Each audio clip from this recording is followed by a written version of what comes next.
तारयाणम अरहंत वीतराग परमात्मा बुद्धाणम बोहियाणम निर्ग्रंथ आप्तज्ञानी सतगुरुदेव आगम वाणी को भाववंदन।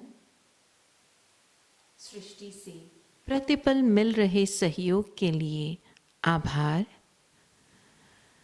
जय हो। एक बड़ा प्यारा प्रसंग है, प्रसंग कहें घटना कहें। एक लड़की या लड़का या व्यक्ति कोई भी बड़ा परेशान था। परेशान इसलिए कि रात होती नहीं और उसे सोने से पहले डर लगता, सोने का डर लगता। हमने तो आज तक यही सुना था कि नींद व्यक्ति की नैसर्गिक आवश्यकता है, फिर उस व्यक्ति को सोते हुए डर क्यों लगता?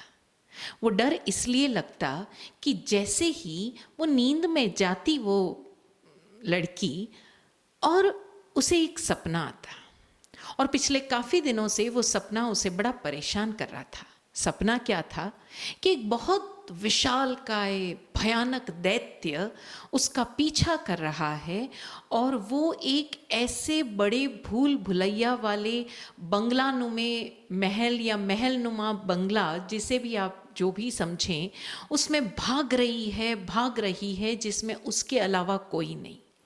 और वो दैत्य उसका पीछा कर रहा है, उसे दबोचने के लिए। उसके बड़े बड़े नाखून, उसकी आंखों में इतनी क्रूरता कि वो लड़की जैसे मानो सांस ही नहीं ले पाती, और हर रात का उसका ये नित्य कर्म बन गया।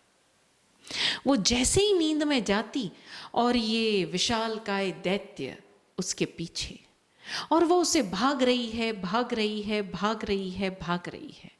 और डर के मारे नींद खुल जाती तो फिर नींद में जाने के लिए, फिर से सोने के लिए उसे फिर भय सताता। और ये जो सिलसिला था ये काफ़ी दिनों से चल रहा था। अब जब रात को नींद नहीं होगी तो दिन में कितनी बेचैनी होगी। पूरी जिंदगी अस्त व्यस्त हो गई। किसके कारण? उस एक डर के कारण कि वो विशालकाय दैत्य उसका पीछा कर रहा है और उसे समझ नहीं आ रहा कि उसको कैसे उससे पीछा छुड़ाए। बहुत दिन बीत गए, बहुत सारा कुछ इलाज ले लिया, बहुत कुछ मंत्र जाप सब कुछ कर करा लिया, लेकिन कोई इलाज नहीं। एक दिन फिर ऐसा ही हुआ। वो दौड़ रही थी, दौड़ते दौड़ते अचानक जाके एक कोने में फंस गई। अब उस कोने से आगे भागने का कोई इलाज ही नहीं, उपाय ही नहीं। ऐसा लग रहा था बस अब वो मृत्यु का ग्रास बनी। और हम समझ सकते हैं कि जब मृत्यु का भय किसी को सताता है तो व्यक्ति अपनी उस जिजीविषा को, उस जीने की अकल्पनीय इच्छा को, सारा कुछ उस एक क्षण में एकत्रित कर, संग्रहित कर उस मृत्यु के भय से जूझ जाता है। ऐसा ही उस लड़की ने किया। जैसे ही वो दैत्य उसके पास आ रहा था, क्योंकि वो कोने में फंस चुकी थी, अब कहीं जाने का कोई उपाय नहीं, वो पास आता जा रहा है। उसके वो भयानक पंजे, वो आंखें मानो अभी उसको गला दबोच लेगी, उसका प्राण खींच लेगी, उसकी सांस रोक देगी। और इससे पहले कि वो पंजे उसे दबोचते, उस लड़की ने पूरी शक्ति एकत्रित करके कहा, आखिर तुम कौन हो? क्या चाहते हो? क्या मुझे मार ही डालोगे? तुम्हें करना क्या है? इतना सुनना था कि वो दैत्य बड़ी मासूम सी शक्ल बनाकर सोचने वाली मुद्रा में आ गया और प्रति प्रश्न किया, मैं क्या जानूं? तुम बताओ कि मुझे क्या करना है। ये प्रसंग से हमें समझ आता है कि भय, और वो भी खासकर मृत्यु का भय, हम सबके भीतर है। ये भय ही है जो व्यक्ति को तरह तरह की सुरक्षा खोजने के लिए मजबूर करता है। और सुरक्षा को खोजने के लिए हम अपनी चारों तरफ देखते रहते हैं कि हमें कहाँ कैसे सुरक्षा मिल सकती है।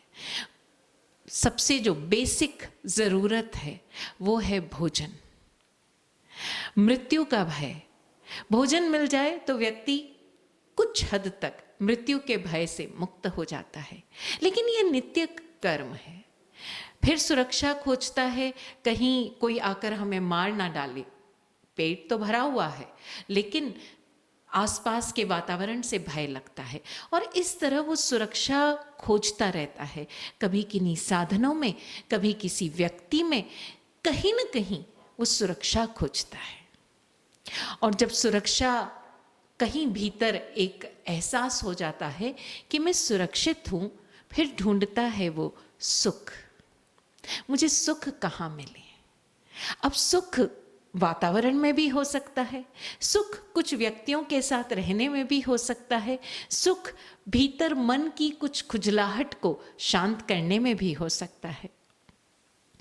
और सुख के बाद व्यक्ति के भीतर एक खोज रहती है विस्तार की। ना सिर्फ व्यक्ति में, अगर हम प्रकृति में देखें तो हर कोई विस्तार पाना चाहता है। देखो ना, वृक्ष की जड़ें कितना कितना विस्तार पाती है, और जब वो जड़ें बहुत गहरी हो जाती है तो वृक्ष पूरा सुरक्षित खड़ा रहता है। तो व्यक्ति प्रतिपल खोजता रहता है। अब खोजता जब रहता है तो अपनी इस खोज के कारण कई बार बंध भी जाता है, बंध जाता है कुछ कंडीशंस में, बंध जाता है अपने अटैचमेंट्स में, अपने मोह में, अपने डर में। और देखा जाए तो जैन दर्शन में महावीर या हर तीर्थंकर ने, हर स्वयं को उपलब्ध हुए जिन ने एक ही बात कही, स्वयं को जानो। उन्होंने स्वयं को जान लिया और जीत लिया। जीता किससे? अपने भाइयों से। तभी तो देखो हम लोग कहते हैं ना, रोज कहते हैं, कई बार कहते हैं दिन में, नमो जिनानम जिय भयानम। हम किसको नमन कर रहे हैं? उन जिनों को जिन्होंने स्वयं को जान लिया, जिनानम, जिन्होंने स्वयं को संपूर्ण रूप से जान लिया। जिय भयानम, भय को जीत लिया, भय को जान भी लिया और भय को जीत भी लिया। और भय को जीतने के कोई साधन बाहर से उपलब्ध नहीं थे। कैसे जीता, कैसे जाना? स्वयं के भीतर उतर कर। और ये स्वयं के भीतर उतरना क्या है? अपने भयों को जानना। और जानना कैसे? खोज करो ना। हम बात कर रहे हैं पिछले 2-3 दिनों से समिति की। जीवन को किस दिशा में गतिमान करना, इसके बारे में हमने जाना इरिया समिति, और इरिया समिति के बाद भाषा समिति।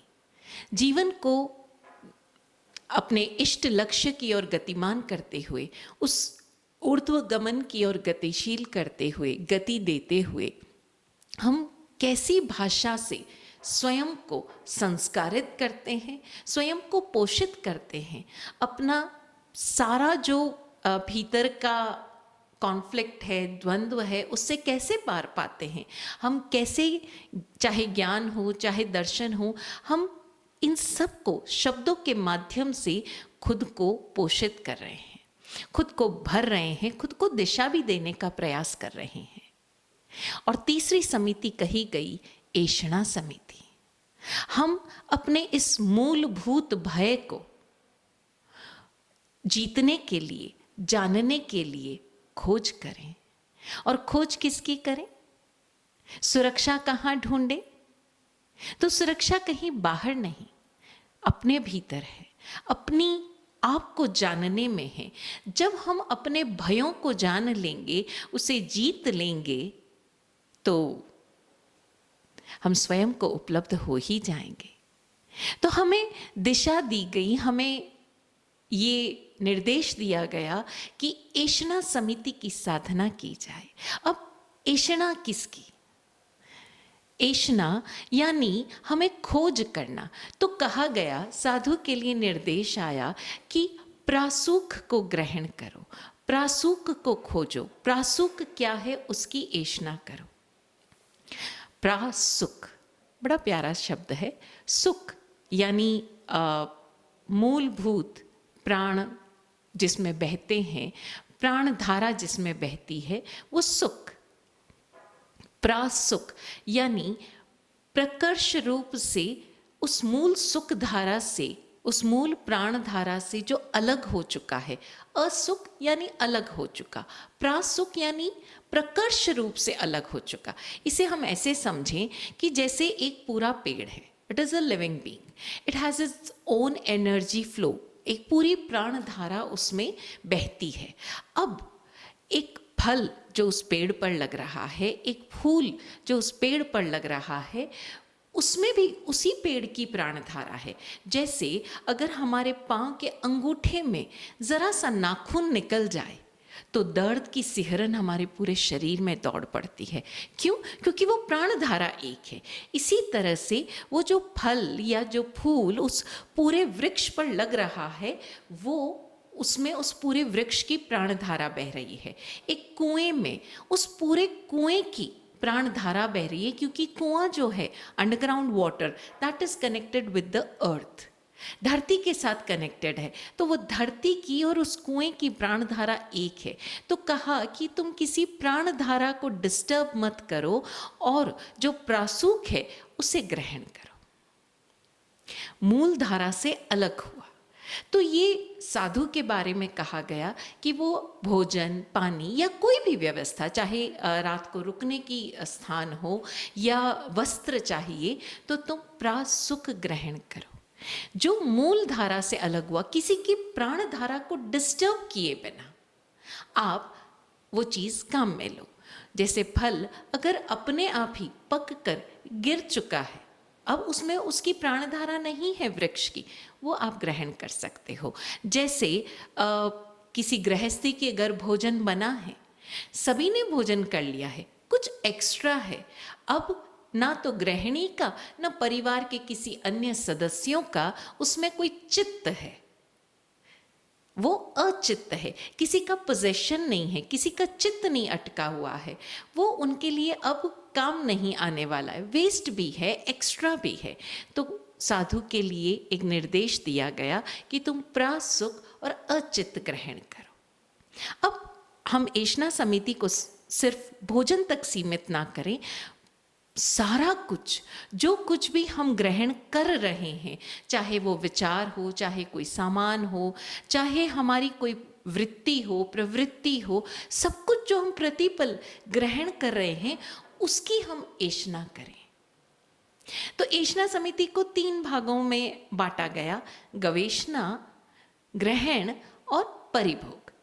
हम इसको एक वाइडर एस्पेक्ट से समझे, क्योंकि साधु की चर्या साधु अपनी आत्म साधना के लिए देखेगा, लेकिन ज़रा हम भी अपने जीवन में देखें कि हमें किस तरह की खोज करनी है, खोज किसकी करनी है।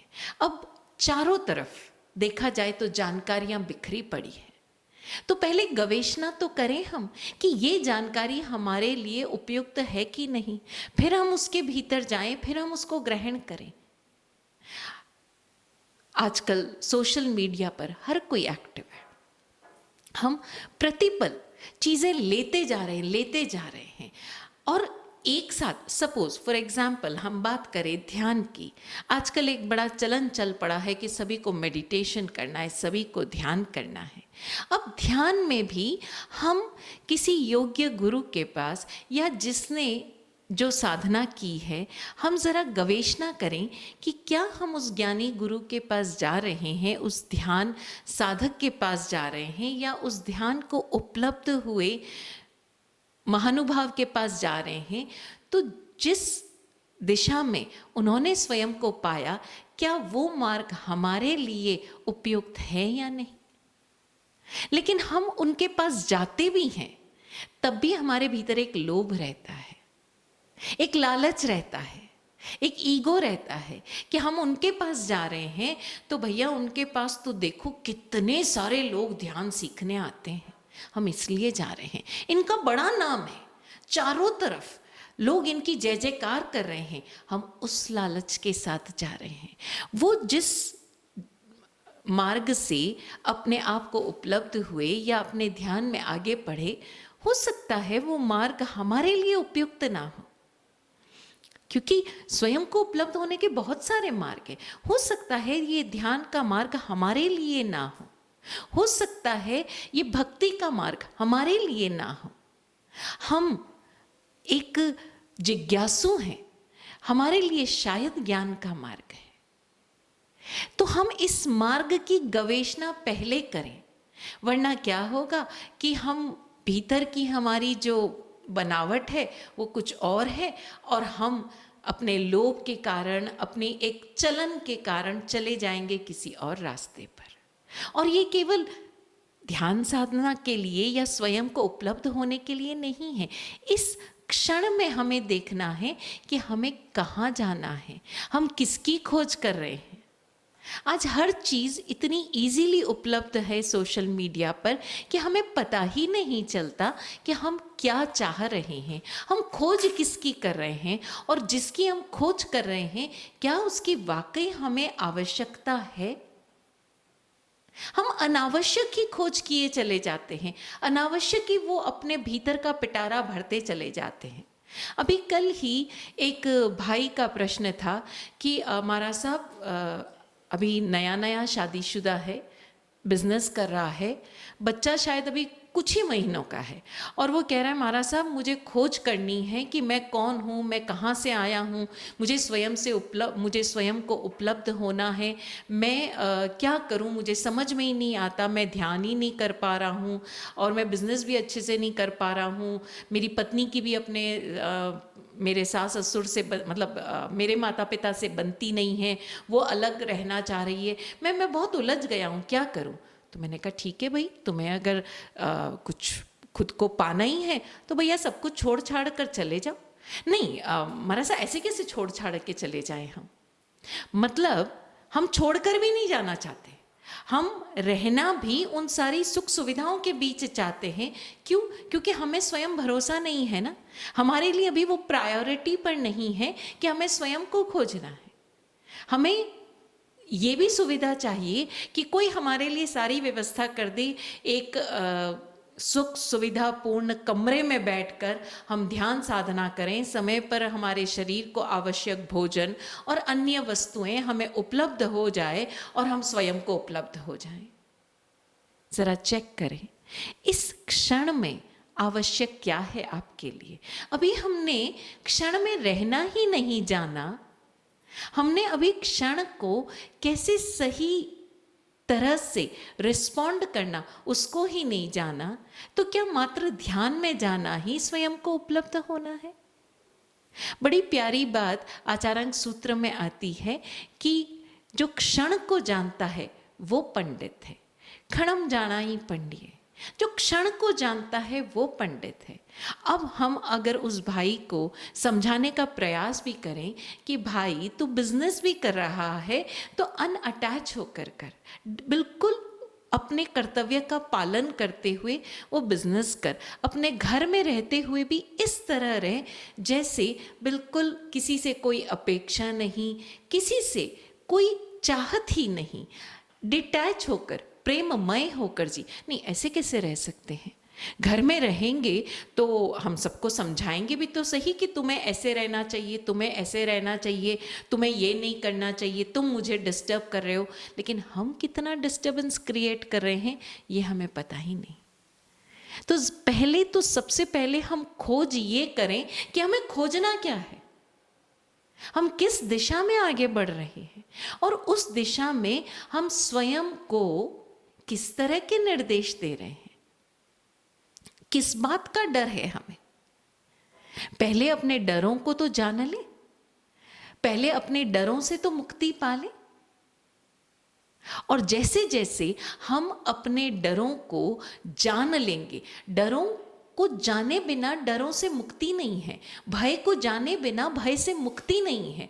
तो पहले ये जान ले, पहले ये खोज लें कि भय किसका, भय किसका, हमें किससे सुरक्षा चाहिए। भयों से ही तो सुरक्षा चाहिए, कोई न कोई कुछ न कुछ चीज है।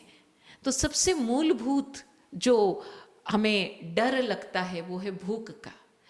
तो जैन दर्शन में बकायदा अभ्यास द्वारा सिखाया गया कि तुम भूख पर विजय प्राप्त करो। इस मूलभूत चीज पर तुमने विजय प्राप्त कर ली, तुम्हारे पास सारी सुख सुविधा है, उसके बावजूद तुमने स्वयं को सीमित करने का प्रावधान किया, मर्यादा की।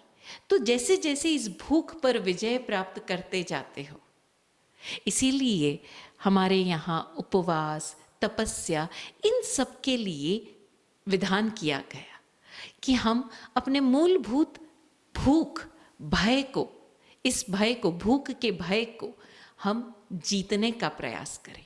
और जैसे जैसे इस यात्रा में आगे बढ़ते हैं हमारा विल पावर स्ट्रांग होता जाता है। और तब हम ये जान पाते हैं, जैसे जैसे हमारा विल पावर स्ट्रांग हो रहा है, हम अपने और अन्य भयों से भी मुक्ति पाते जाते हैं। खोज करें कि हमें क्या मूलभूत, हमारी मांग क्या है। हमारे भीतर उठ रहे प्रश्नों के, जिज्ञासाओं के समाधान खोजें। और अगर जिज्ञासा नहीं है तो भीतर जाने कि ऐसी क्या क्या वृत्तियां हैं जिसके लिए मैं निरंतर इस जीवन यात्रा में गतिशील हूं। और उसके बाद आता है ग्रहण कैसे करना। पहले हम ये जान लें, गवेषणा कर लें अच्छी तरह से कि हमारे लिए क्या आवश्यक है, वरना तो अनावश्यक हम अपने लोभ और ईगो के कारण संग्रहित करते ही चले जाते हैं। ये ठीक ठीक हमें समझ में आ गया कि हमारे लिए आवश्यक क्या है। जब अनावश्यक रहेगा ही नहीं तो उसे सहेजने की, उसके लुट जाने की, उसके छिन जाने का भय रहेगा ही नहीं। क्योंकि जो आवश्यक है वो हम उसकी खोज कर रहे हैं और वो हमें मिलेगा ही, उसके छिन जाने का भय रहेगा ही नहीं। और तब हम उसे ग्रहण कैसे करें, इस बात की एशना करें। अब जरा चेक करें, बात सिर्फ भोजन की नहीं है, बात मात्र आवश्यक साधनों की नहीं है। बात ये भी है कि हम जो ग्रहण कर रहे हैं वो किस तरह से ग्रहण कर रहे हैं। अभी देखिए, हम अगर आजकल घरों में देखें तो प्रतिपल दो जनरेशन्स के बीच में एक कॉन्फ्लिक्ट चला रहता है। प्रतिपल ये कॉन्फ्लिक्ट चला रहता है कि देखो हमें कैसी हमने आज जो प्राप्त किया, तुम्हें तो हर चीज़ इजीली मिल रही है, हमें देखो हमने कितनी मुश्किलों से शुरू किया, कहाँ से शुरू किया, हमने तो ज़ीरो से शुरू किया था, तुम्हें तो आज सारी सुख सुविधाएं मिल रही है। अब वो बेटा सुन सुनकर इतना पक जाता है कि वो पलट कर जवाब देता है कि पिताजी ये सब मुझे देखने की और सीखने की ज़रूरत ही नहीं है। क्यों ज़रूरत नहीं है?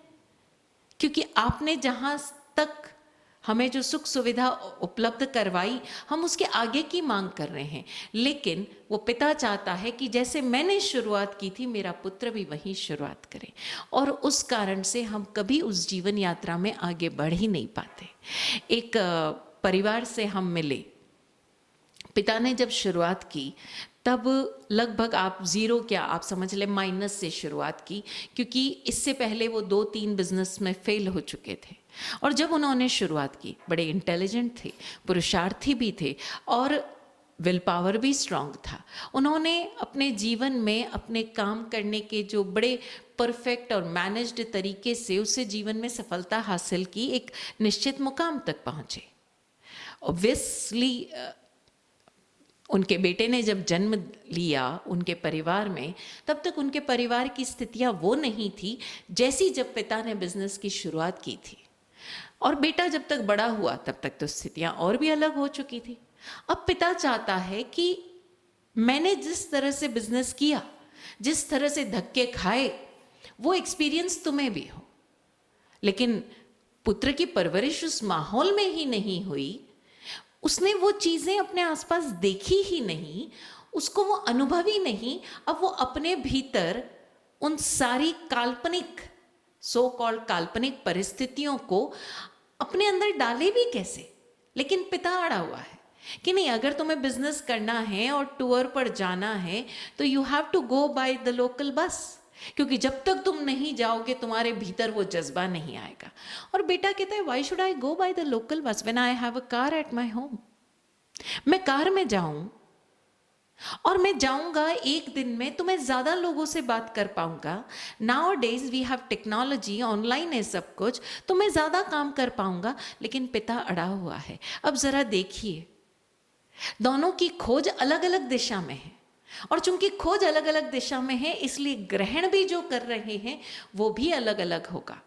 लेकिन जब हम एक दूसरे पर चीज़ें थोप दे रहे हैं, आरोपित कर पा रहे हैं, तो वो जिस तरह से परिभोग करेगा, उन चीज़ों को काम लेगा, वो सारी चीज़ें दोष उत्पन्न करेगी। तो हम ज़रा चेक करें अपने आप को कि हम ऐषणा किसकी कर रहे हैं और ऐषणा कैसे कर रहे हैं। गवेषणा कैसी हो और ग्रहण कैसा हो। जब हम ग्रहण भी कर रहे हैं तो हम किन भावों के साथ ग्रहण कर रहे हैं। घर में भोजन सर्व होता है, रोजाना ही सर्व होता है, गृहिणी भोजन बनाती है, लेकिन ज़रा देखिए आप कैसे खा रहे हैं। कई बार बड़े बुजुर्ग कहते हैं जैसा भोजन मिला है चुपचाप खा लो, कुछ मत बोलो। तो भैया ये बात तो समझ में आती है कि मीन मेक मत निकालो, ठीक है ना, मीन मेक मत निकालो, लेकिन भोजन को सराहो भी मत, ये कैसी बात हुई। अब जरा ये बात समझने योग्य है। यहां कहा गया कि भोजन को मत सराहो, भोजन को ना सराहो, यानी अपने उस स्वाद को, वो भोजन जो आपको स्वाद दे रहा है ना, जो आपकी टेस्ट बड्स को टिकल कर रहा है कि आज ये ऐसा बना है या इसमें ये चीज़ कम है या ये चीज़ वाओ बहुत टेस्टी है, नहीं।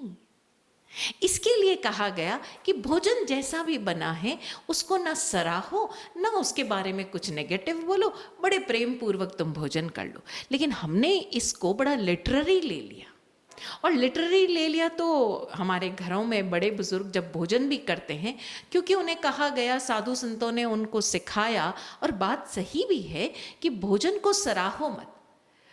लेकिन अब बहू तो बड़ी परेशान हो गई कि मैंने आज इतने पहली बार ऐसी ट्रेडिशनल सब्जी बनाई, क्योंकि आजकल लड़कियां बहुत तरह का भोजन बनाना सीखती है, तो जो ट्रेडिशनल टेस्ट है वो अगर मैंने बनाया और वो सही बना या नहीं बना, जब तक वो बड़े बुजुर्ग हमको बताएंगे नहीं, मुझे पता कैसे चलेगा।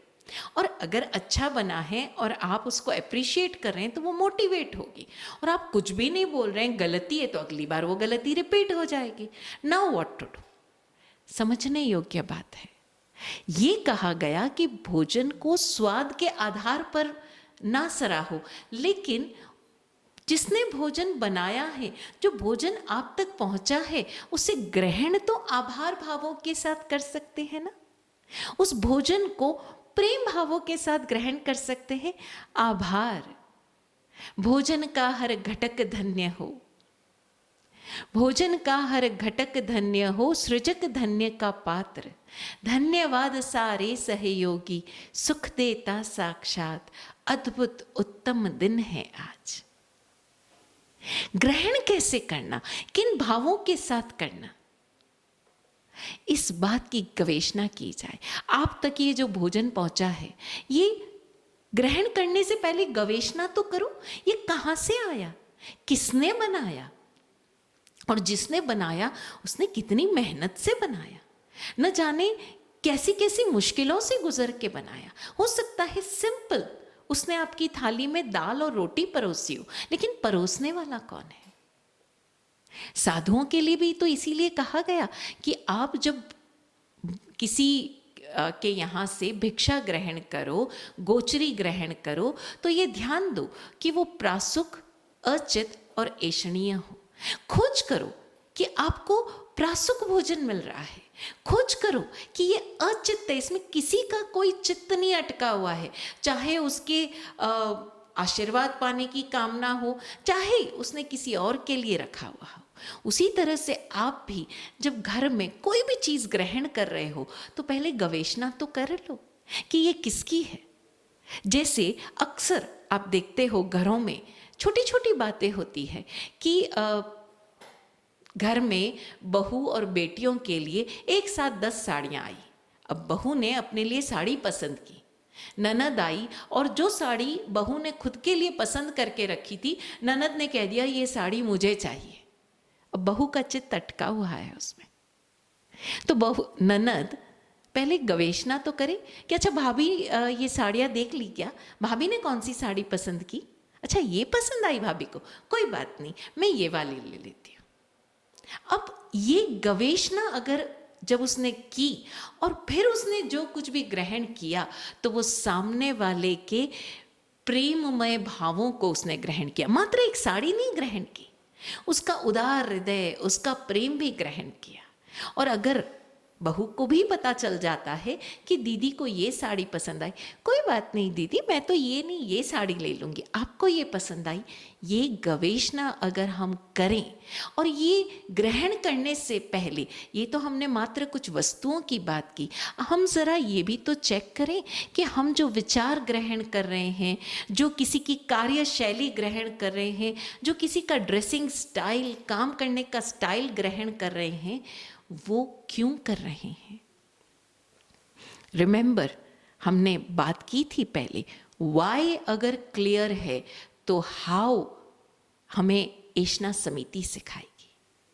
प्रयोजन अगर स्पष्ट है तो कैसे ग्रहण करना ये एषणा समिति सिखाएगी। कि ग्रहण करने से पहले फॉर एग्जाम्पल किसी ने आकर आपसे कहा कि आप ये कार्य ऐसे ऐसे करेंगे तो आपका कार्य सफल हो जाएगा, ज़रा गवेषणा कर लेना कि वो बंदा जो आपको ये काम करने का प्रोसेस और तरीका समझा रहा है उसने खुद आजमाया हुआ है कि नहीं, या वो भी कहीं और से उड़ाकर ही बोल रहा है। क्योंकि हम बड़े माहिर हैं इस चीज़ में, जो चीज़ें मिली उसको फॉरवर्ड करते चले जाओ, हमने उसको देखा या नहीं देखा पता नहीं। आप किसी भी शहर जा रहे हो, आप बड़े आराम से, किसी ने कहा अच्छा वहाँ जाए ना तो वो चीज़ ज़रूर टेस्ट करना, हमने उस भाई से पूछा कि आपने टेस्ट किया है, अरे नहीं नहीं वो क्या है कि मेरे जो फ्रेंड है ना उसका भाई उस शहर में गया था और उसने बताया था कि उस जगह की वो चीज़ बड़ी टेस्टी है तो आप जाके ज़रूर टेस्ट करके आना।